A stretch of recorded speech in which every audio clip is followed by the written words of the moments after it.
सब ठीक है, फिट है। नई वीडियो के साथ आपकी खिदमत में हाजिर हूँ। आज का जो टॉपिक है वो इनबॉक्स देखने के बाद, मैसेजेस देखने के बाद फैसला करना पड़ा हमें कि इस टॉपिक पे वीडियो एक दफ़ा फिर बन जाए। पहले भी मैं बना चुका हूँ, और वो है कि मौत का डर। मौत का डर लाहक हो जाता है। ख़ास तौर पे एंग्जाइटी वाले लोग तो मेरी इस बात से बड़ी अच्छी तरह से रिलेट कर पा रहे होंगे कि कैसे मौत के डर की वजह से उनकी पूरी ज़िंदगी जो है वो अफेक्ट होकर रह जाती है। तो आज की वीडियो मौत के बारे में ही है, और मैं उम्मीद करता हूँ कि इस वीडियो के अख्तिताम पे इंशाअल्लाह आप बहुत बेहतर महसूस करेंगे।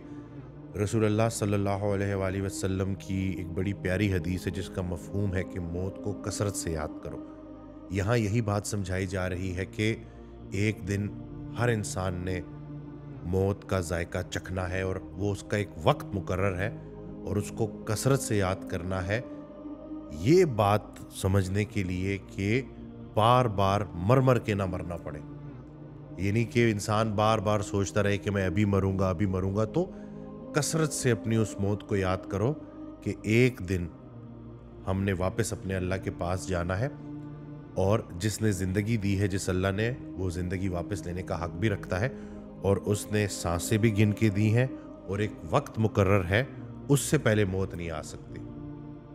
जैसे हज़रत वासिफ़ अली वासिफ़ रहमतुल्लाह इरशाद फरमाते हैं कि मौत ज़िंदगी की हिफाजत करती है। वक्त से पहले आ नहीं सकती, वक्त के बाद ज़िंदगी ठहर नहीं सकती। तो जिस चीज़ को हम नहीं बदल सकते उसके बारे में सोच सोच के हमने अपनी हालत को इतना क्यों बदल दिया है। एक और ऑडियो में इरशाद फरमाते हैं कि जो ये दुनियादार है ना, उसकी मौत अचानक होती है। जो दीनदार है, जो अल्लाह के हवाले से ज़िंदगी गुजारता है, उसको ये पूरा यकीन होता है कि मेरी जो मौत है वो प्रॉपर प्लानिंग से हुई है, और अल्लाह की प्लानिंग से हुई है, और अल्लाह के हुक्म से हुई है। और अल्लाह की मर्जी और अपनी मर्जी में जो फ़र्क है उसका नाम गम है। तो उस फ़र्क को हमने मिटाना है कि जब अल्लाह का हुक्म हो गया कि इसको वापस बुला लो, मेरे इस बंदे को, तो फिर बंदा क्या कर सकता है? जो मालिक का हुक्म, उसके आगे सर तस्लीम खम।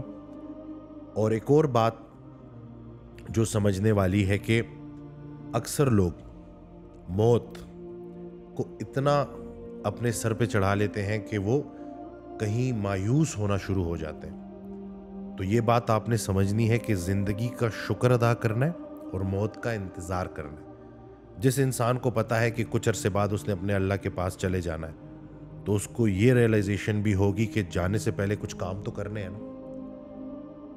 अल्लाह के हवाले से ज़िंदगी गुजारनी है, अल्लाह के नाम की ज़िंदगी गुजारनी है, अल्लाह की इबादत करनी है, रसूलुल्लाह सल्लल्लाहु अलैहि वसल्लम से मोहब्बत करनी है, और मखलूक की खिदमत करनी है।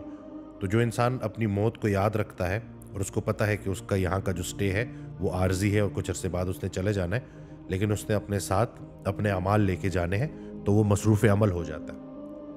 तो मौत को कसरत से याद करने का कतन मकसद जो है ये नहीं है कि इंसान ज़िंदगी से ही मायूस हो जाए। तो इस बात को हमने समझना है, और जितना जितना हमारा यकीन पुख्ता होता जाएगा, उतना उतना ये जो मौत से रिलेटेड वसवसे हैं ना, ये कम हो जाएंगे। तो आहिस्ता आहिस्ता जब इंसान अल्लाह के रास्ते पे चलना शुरू करता है, अपने आप को मसरूफ़ करता है खैर के कामों में, नेक कामों में, तो वो फिर मौत से डरता नहीं है। उसको पता है कि जैसे बाकी सारी चीज़ें अल्लाह के हुक्म से हो रही हैं, वैसे भी मौत ने एक दिन जो है मुझे अपने रब से मिला लेना है। एक ऑडियो में हज़रत वासिफ़ अली वासिफ़ रहमतुल्लाह ने बड़े प्यारे तरीके से ये बात समझाई है कि फ़ैसला करो, कि पहले ये फ़ैसला करो कि तुम्हारा महबूब किधर है। जिसका महबूब इस दुनिया में है, उसके लिए मौत जो है ना वो बड़ी मुश्किल है। जिसका महबूब पर्दे के उस पार है, उसके लिए मौत बड़ी आसान है। तो आप बताएं कि अगर तो दुनिया की ये चीज़ें आपकी जो है मोहब्बत में शामिल हैं, कुरान की एक आयत है कि ये जो दुनिया का सामान है ये चंद दिनों का है, उसका मफहूम है, यानी कि आप जो कुछ भी इकट्ठा कर रहे हैं ये सब आपने छोड़ के जाना है।